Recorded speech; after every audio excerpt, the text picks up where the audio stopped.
Good morning students. SKLGD online education में आपका स्वागत है। आज हम यूनिट फर्स्ट का लेक्चर नंबर 18 स्टार्ट करने जा रहे हैं, जिसमें आज हम लैंग्वेज प्रोसेसर और कुछ एप्लीकेशन सॉफ्टवेयर के बारे में डिस्कस करेंगे।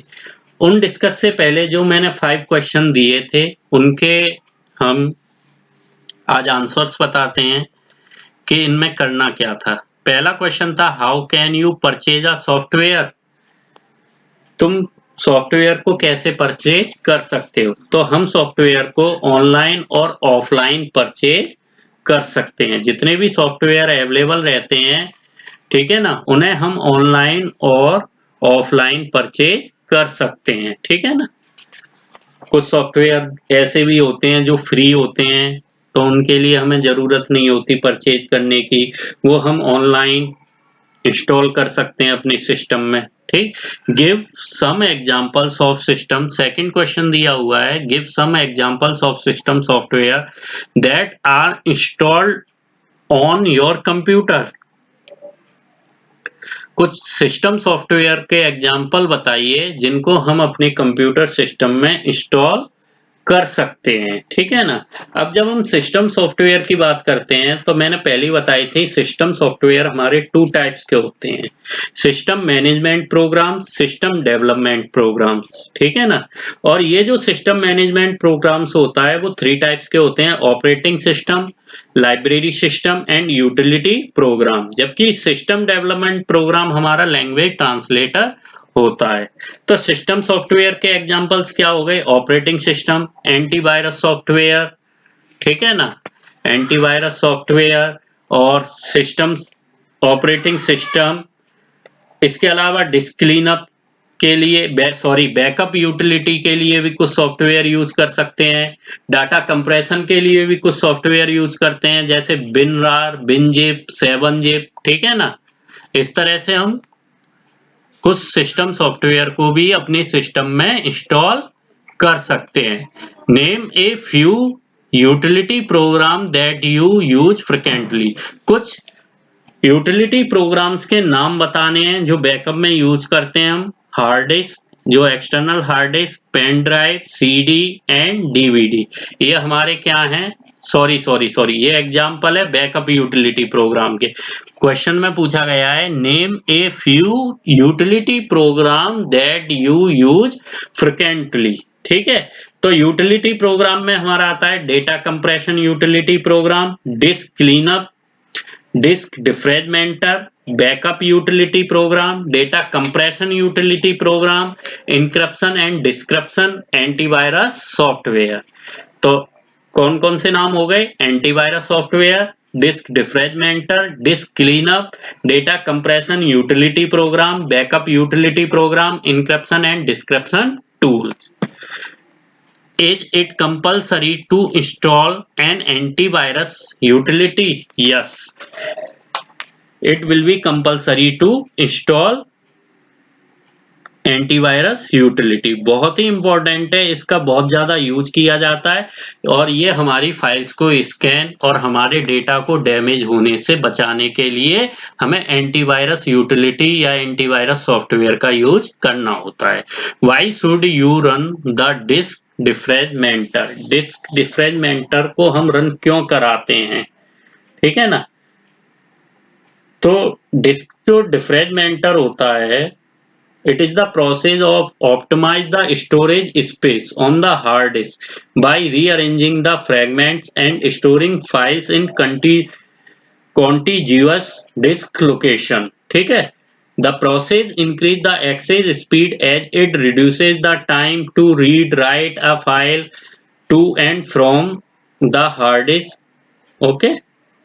तो इसका यूज क्यों करते हैं कि ये ऐसा प्रोसेस होता है जो हार्ड डिस्क की जो जितनी भी स्टोरेज स्पेस होती है उसको ऑप्टिमाइज करने के लिए हम डिस्क डिफ्रेगमेंटर को रन कराते हैं। मैंने एग्जांपल भी बताया था, एक 1 टेराबाइट हार्ड डिस्क को हम अगर कई पार्टों में ऑप्टिमाइज करना है या स्टोरेज स्पेस को रिड्यूस करना है वहां पे, तो इसलिए हम इस डिस्क डिफ्रेगमेंटर का यूज करते थे, ठीक है ना। अब हम बात करेंगे, नेक्स्ट टॉपिक है हमारा language translator. Very important topic, ये काफी इंपॉर्टेंट टॉपिक है लैंग्वेज ट्रांसलेटर का, ठीक है ना। और ये जो टॉपिक है हमारा, ये सिस्टम डेवलपमेंट प्रोग्राम्स में आता है। किस में आएगा? ये सिस्टम डेवलपमेंट प्रोग्राम्स में हम इसका यूज करते हैं, ठीक है ना। तो सबसे पहले हम बात करते हैं लैंग्वेज ट्रांसलेटर। तो कंप्यूटर हम जानते हैं एक डिजिटल डिवाइस है, ठीक। Computer is an electronic device या digital device and understand only the binary language.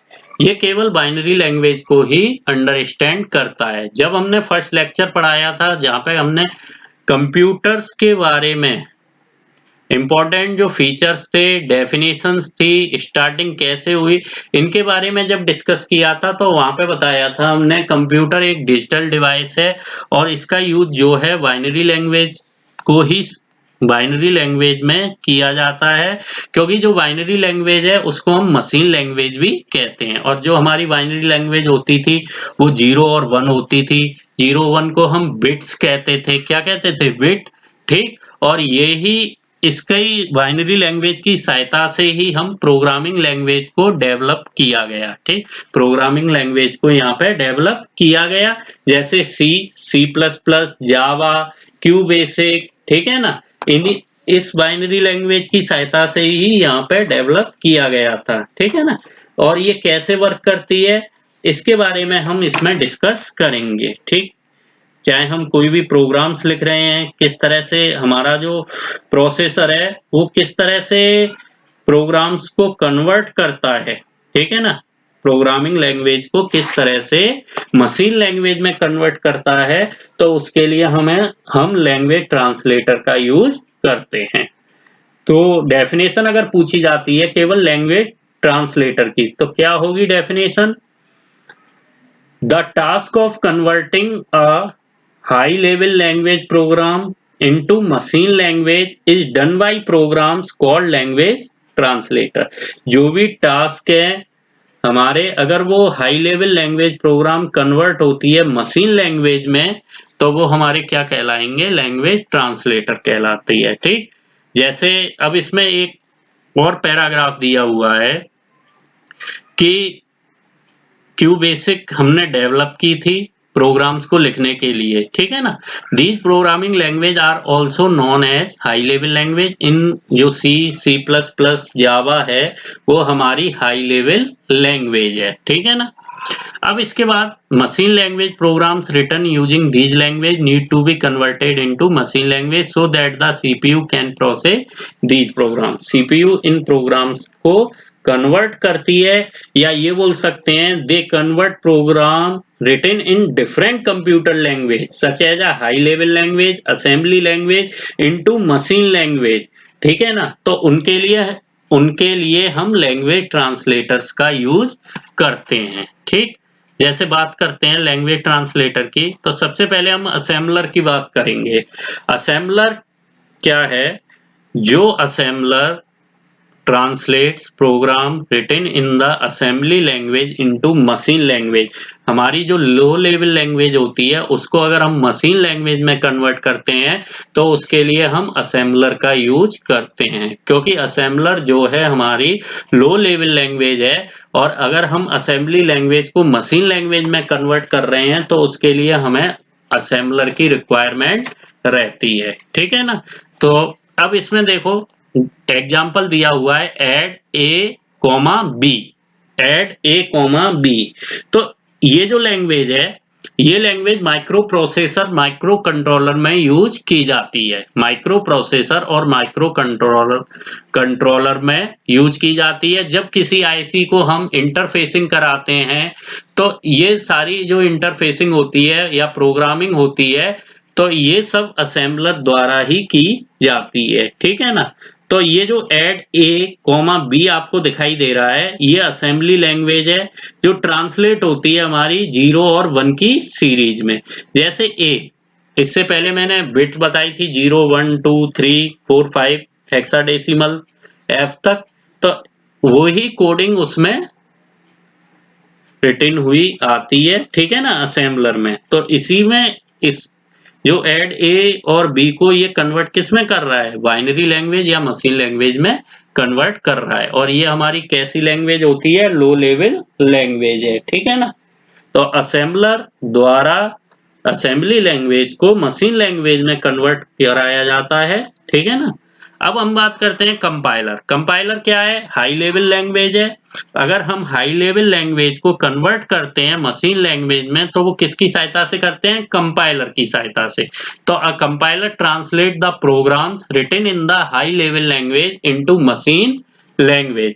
और हाई लेवल लैंग्वेज के एग्जांपल होते हैं सी, सी प्लस प्लस, जावा, ठीक है, जो सिमिलर होते हैं इंग्लिश लैंग्वेज के।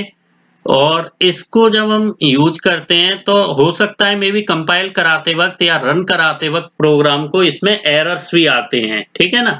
कंपाइलर में एरर भी आते हैं क्योंकि जो कंपाइलर की एग्जीक्यूशन स्पीड होती है वो अदर्स के मुकाबले ज्यादा फास्ट होती है, ठीक। अब हम बात करते हैं इंटरप्रेटर की। तो इंटरप्रेटर जो होता है वो ट्रांसलेट्स करता है प्रोग्राम को हाई लेवल लैंग्वेज को मशीन लैंग्वेज में ही। सेम होता है लेकिन लाइन बाई लाइन स्टेप होते हैं इसमें। जो हम प्रोग्रामिंग करते हैं वो लाइन बाई लाइन स्टेप करते हैं, ठीक। हम इसमें पाइथन के बारे में पढ़ेंगे और वहां पे इसका बेसिकली पाइथन बेसिक्स और रूबी, वहां पे जो प्रोग्रामिंग लैंग्वेज है हमारी पाइथन बेसिक्स एंड रूबी, इसमें हम इंटरप्रेटर का यूज करते हैं, ठीक है ना। इनमें हम इंटरप्रेटर का भी यूज करते हैं। जो हमारी बेसिक लैंग्वेज होती है वहां पे हम इंटरप्रेटर का भी यूज करते हैं। और ये हमारी जो हाई लेवल लैंग्वेज को है, हाई लेवल लैंग्वेज को मशीन लैंग्वेज में कन्वर्ट करता है लाइन बाई लाइन, ठीक है ना। इसमें क्या है, अगर एरर आता है तो हमें जरूरी नहीं है कि पूरा प्रोग्राम करना पड़ता है लास्ट तक। जहां एरर आता है वहीं पे रुक जाते हैं और उससे आगे हम स्टार्ट हो जाते हैं। और इंटरप्रेटर जो होता है वो कंपेयर टू कंपाइलर ज्यादा स्लो होता है, ठीक। अब हम बात करते हैं device driver. A device driver is also type of utility programme. ये जो डिवाइस ड्राइवर होते हैं वो भी हमारे यूटिलिटी प्रोग्राम के ही एक टाइप है। It is a computer program that controls a particular device that is connected to your computer, for example keyboard, printer, scanner, digital camera and external storage device. Each of these need a installed driver in order to work properly. देखो, device driver भी हमारा क्या है, एक utility program है। It is a computer program that controls a particular device that is connected to the computer. For example हम बात करते हैं keyboard, scanner, printer, digital camera and external जितने भी स्टोरेज डिवाइस थे हमारे, उनको इंस्टॉल करने के लिए हमें कहीं ना कहीं किसी ना किसी ड्राइवर्स की जरूरत पड़ती थी, ठीक। और ये जो ड्राइवर थे जब ये इनमें यूज किए जाते थे तभी हमारा सिस्टम प्रॉपर्ली वर्क करता था, ठीक। इसके हम एग्जांपल्स लेते हैं कि किस तरह से हम इनका यूज करते हैं, क्यों जरूरत पड़ी हमें, ठीक है ना। तो सबसे पहली बात थी कि जैसे मेरे पास एक कीबोर्ड है या मेरे पास कोई लैपटॉप डेस्कटॉप है, ठीक है ना।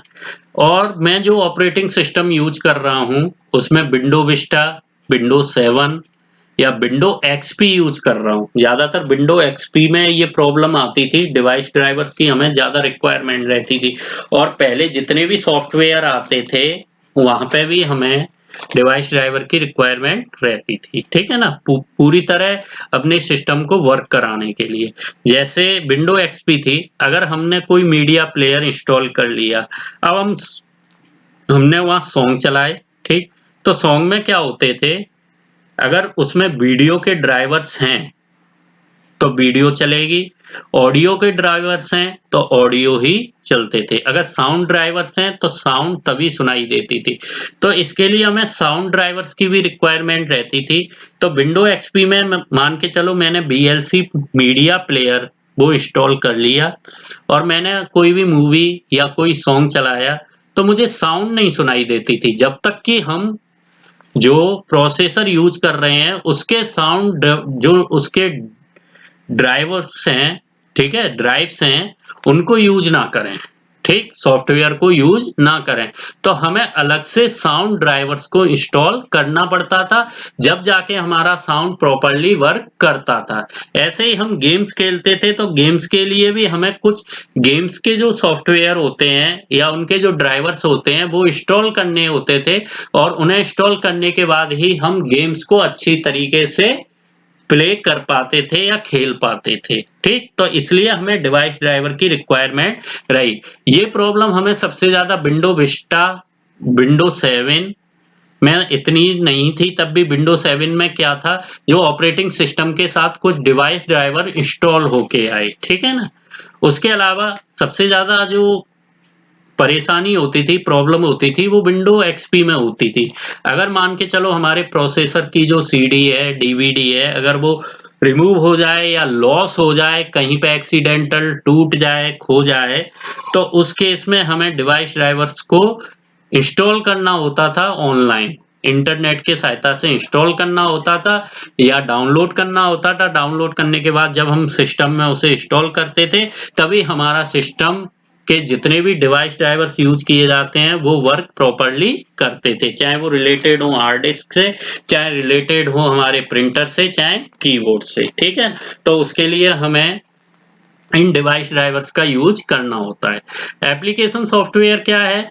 एप्लीकेशन सॉफ्टवेयर वो सॉफ्टवेयर होते हैं जो केवल स्पेसिफिक एप्लीकेशन या पर्पज के सॉल्व करने के लिए यूज किए जाते हैं। वैसे एप्लीकेशन सॉफ्टवेयर को हम एप्स भी कह सकते हैं, ठीक, जो स्पेसिफिक नीड होती है जनरल यूजर्स की, तो वो उनको यूज करता है। ठीक, और इनका यूज जो है आजकल जो पार्टिकुलर जॉब्स है वहां पे ज्यादा किया जाता है। ठीक है ना, web browser, office software, games वगैरह, वहां पे इसका ज्यादा यूज किया जा रहा है। और इसको टू टाइप्स में बताया भी गया। जनरल पर्पज एप्लीकेशन सॉफ्टवेयर, जिसको हम स्टैंडर्ड सॉफ्टवेयर भी कहते हैं। जनरल पर्पज एप्लीकेशन सॉफ्टवेयर को हम स्टैंडर्ड सॉफ्टवेयर कहते हैं। स्पेसिफिक पर्पज एप्लीकेशन सॉफ्टवेयर को हम कस्टमाइज्ड सॉफ्टवेयर कहते हैं। तो सबसे पहले हम बात करते हैं जनरल पर्पज सॉफ्टवेयर की। ठीक, जनरल पर्पज सॉफ्टवेयर का यूज काफी किया जा रहा है, और इसमें डिफरेंट टाइप्स के यूजर डिफरेंट सिचुएशन के अकॉर्डिंग वर्क करते हैं। जैसे माइक्रोसॉफ्ट ऑफिस का पैकेज है, ठीक, गूगल क्रोम है, फोटोशॉप है, फ्लैश है, पीडीएफ है, इन सब फाइल्स का हम यहाँ यूज करते हैं। तो ये हमारे सारे क्या हैं, एग्जाम्पल है स्टैंडर्ड सॉफ्टवेयर के। ठीक है ना। तो अब most of the times we use computer to do general routine task such as preparing a formal letter, preparing budget sheet, presentation और भी मैनी मोर टास्क, जो भी जनरल रूटीन टास्क होते हैं, तो उनके लिए हम माइक्रोसॉफ्ट ऑफिस का यूज करते थे। तो ये जितने भी टास्क हमें दिखाई दे रहे हैं, ये सब किसके लिए हैं? जनरल पर्पज एप्लीकेशन सॉफ्टवेयर का है, जिनका यूज हम करते हैं। ठीक है ना, जिनके यूज हम करते हैं। अब हम बात करते हैं जनरल पर्पज। सबसे पहले हम इन्हीं की बात करेंगे, जनरल पर्पज सॉफ्टवेयर की। तो सबसे पहला है इसमें वर्ड प्रोसेसर। ठीक है ना, फर्स्ट क्या है इसमें? Word processor. तो आज हम केवल वर्ड प्रोसेसर के बारे में ही डिस्कस करेंगे। तो आप जानते हो क्या एमएस वर्ड को ही हम वर्ड प्रोसेसर भी कहते हैं। ठीक, राइटर डॉक्यूमेंट भी कहते हैं इसको, क्योंकि ये ऐसी एप्लीकेशन प्रोग्राम होती है जहां पे हम टेक्स्ट डॉक्यूमेंट को टाइप, एडिट और फॉर्मेट में यूज करते हैं। ठीक, A word processing software or word processor is an application program that lets you type, edit and format text document. ठीक, और इसमें कई बहुत सारे फीचर्स होते हैं एमएस वर्ड में, कि हम इसमें टाइपिंग कर सकते हैं, एडिटिंग कर सकते हैं, सेविंग कर सकते हैं।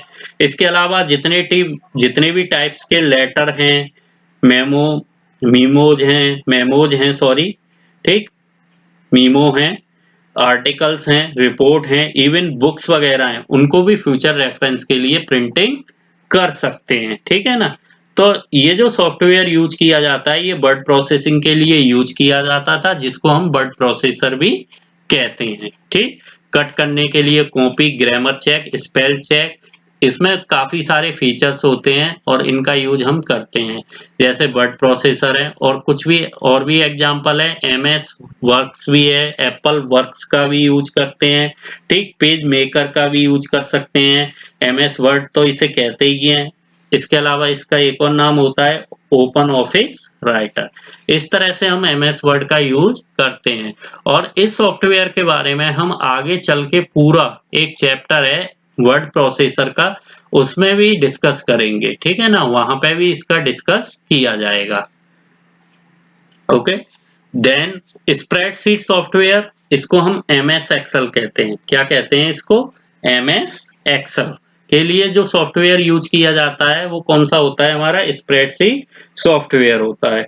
और इसका यूज क्या है? ये जितनी भी इंफॉर्मेशन होती है वो टेबुलर फॉर्म में बनाई जाती है। हमारी जितनी भी इंफॉर्मेशन है एक टेबुलर फॉर्म में बनाई जाएगी, ठीक है ना? और इसको बोल भी सकते हैं हम कि a spreadsheet is a computer application that helps in organizing and analyzing of information in tabular form, ठीक? It used to work data statically data and can also help in organizing information to calculate and analyze the mathematical tool, ठीक? जितने भी mathematical tool हैं means formula, वहां पे इसका हम use करते हैं। बजट बनाने के लिए भी, फंक्शन बनाने के लिए, चार्ट्स बनाने के लिए भी हम एमएस एक्सेल का यूज करते हैं, ठीक है ना? तो इसके जो स्प्रेडशीट सॉफ्टवेयर के जो टूल्स होते हैं वो Microsoft Excel, Open Office Calc, इसके अलावा और भी एग्जांपल हैं जैसे Lotus 123, Super Calc, Busy Calc, ठीक है ना? Quattro Pro. इन सॉफ्ट इन सॉफ्टवेयर्स, ये क्या है? स्प्रेडशीट जो सॉफ्टवेयर है उसके एग्जांपल्स हैं, इनका हम यूज करते हैं। लेकिन सबसे ज्यादा जो यूज किया जाता है वो एमएस एक्सेल का यूज किया जाता है, ठीक? इसका यूज कहाँ कर सकते हैं? बजट शीट को प्रिपेयर करने में, रिजल्ट एनालिसिस के लिए, कॉस्ट एनालिसिस के लिए, इंटरेस्ट कैलकुलेशन के लिए, फॉर्मूला, फंक्शन और चार्ट्स की फैसिलिटी इसमें अवेलेबल रहती है। उसके अलावा student mark list, student data से रिलेटेड जितने भी फंक्शंस होते हैं वहां पे हम इसका यूज कर सकते हैं, ठीक है? स्प्रेडशीट जो सॉफ्टवेयर है इसका यूज हम वहां पे भी कर सकते हैं, ठीक है ना? अब हम बात करते हैं डेट प्रेजेंटेशन सॉफ्टवेयर की। तो प्रेजेंटेशन सॉफ्टवेयर, अगर कोई भी व्यू या आइडिया है हमारे माइंड में तो उसको हम कैसे एक्सप्रेस करते हैं, ठीक? काफी सारी ऑडियंस को समझाने के लिए अपने आइडिया और व्यू को कैसे प्रेजेंट करना है तो उसके लिए हम प्रेजेंटेशन सॉफ्टवेयर का यूज करते हैं, ठीक? और प्रेजेंटेशन सॉफ्टवेयर में मैनी फीचर्स होते हैं, animation effects, smart art, word art, note पे, ठीक है ना? इसकी सहायता से हम अट्रैक्टिव और एफिशिएंट डॉक्यूमेंट को प्रिपेयर कर सकते हैं। जब हमने शुरुआत के लेक्चर देखे थे तो वो कहाँ पे थे? प्रेजेंटेशन सॉफ्टवेयर का वहां पे यूज किया गया था, ठीक है? एमएस पावर पॉइंट का। इसमें हम ऑडियो फाइल्स भी ऐड कर सकते हैं, वीडियो फाइल्स भी ऐड कर सकते हैं। और प्रेजेंटेशन सॉफ्टवेयर के लिए जो जितने भी टूल हैं प्रेजेंटेशन से रिलेटेड वो हैं एमएस पावर पॉइंट जो सबसे ज्यादा यूज किया जाता है, open office impress. Open office impress का यूज हम लाइनेक्स ऑपरेटिंग सिस्टम में करते हैं, ठीक है? ओपन ऑफिस एक इम्प्रेस, ये भी हमारा क्या है? प्रेजेंटेशन टूल होता है जिसका यूज हम कहाँ करते हैं? लाइनेक्स ऑपरेटिंग सिस्टम में करते हैं। कुछ और हैं जो टूल्स यहाँ यूज किए जाते हैं, हाइपर स्टूडियो, के note, Prezi, magic point, office स्वे। तो इनका भी हम यूज प्रेजेंटेशन सॉफ्टवेयर में करते हैं, ठीक है ना? अब हम बात करते हैं लास्ट टॉपिक आज का, डेटाबेस मैनेजमेंट सिस्टम, ठीक है ना? Database management system. तो डेटाबेस मैनेजमेंट सिस्टम जो है हमारा डीबीएमएस, इसकी फुल फॉर्म होती है डेटाबेस मैनेजमेंट सिस्टम सॉफ्टवेयर, ठीक है? DBMS is the full form of database management system. ये एक ऐसा सॉफ्टवेयर पैकेज होता है जिसका यूज हम स्टोर, मॉडिफाई और एग्जर्ट स्टोर, मॉडिफाई करने के लिए यूज करते हैं। जो डेटाबेस दे रखा है उसकी जो इंफॉर्मेशन है उसको हम कैसे स्टोर कर सकते हैं, कैसे मॉडिफाई कर सकते हैं, तो उसके लिए हम डेटाबेस मैनेजमेंट सिस्टम का यूज करते हैं। ठीक, डेटाबेस क्या होता है? A database is a structured set of data held in a computer. ठीक है ना, एक स्ट्रक्चर डेटा होता है, या ये बोल सकते हैं collection of a large inter related information. Database is the collection of a large inter related information. ठीक, जो डेटाबेस है हमारा कलेक्शन है किसका? इंटर रिलेटेड जो इंफॉर्मेशन है उसका कलेक्शन होता है। ठीक, और डेटाबेस मैनेजमेंट के लिए एमएस एक्सेस सॉफ्टवेयर हम यूज करते हैं। ठीक, एमएस एक्सेस सॉफ्टवेयर यूज किया जाता है, जबकि अदर टूल्स भी होते हैं इसके, जैसे ऑरकल है, साइबेस है, फॉक्स प्रो है, एसक्यूएल सर्वर भी होता है। ठीक है ना, उसके अलावा माई एसक्यूएल भी होता है, और एक होता है ओपन ऑफिस बेस। और ओपन ऑफिस बेस का जो यूज है वो लाइनक्स ऑपरेटिंग सिस्टम में किया जाता है। आज का लेक्चर यहीं फिनिश करते हैं। Thank you very much.